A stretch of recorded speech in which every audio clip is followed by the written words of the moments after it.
সকলকে জানাই শুভ নববর্ষ। অনেক ভালো থাকো সবাই, নতুন বছর খুব আনন্দের সাথে কাটাও। আর এছাড়াও আমার কাছে স্পেশাল কেন আজকের দিনটা জানো? কারণ আজকে আমার বাবার বার্থডে ছিল, আর বার্থডে উপলক্ষে এত কিছু রান্না আমি নিজে একা হাতে করেছি। মেনুতে ছিল সাদা ভাত, লেবু আর 5 রকমের ভাজা, মাছের তেল আর ডিম দিয়ে একটা চচ্চড়ি করেছিলাম, আর মুসুর ডাল আর মাছের ঝাল। এই যে বাবা এখন খেতে বসবে। তো শুভ জন্মদিন, হ্যাপি বার্থডে। Thank you. চলো এখন খেতে আরম্ভ করো।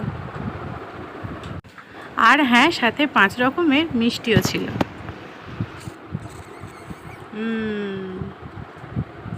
মাছের তেল ঝালটা খেয়ে দেখো কেমন হয়েছে।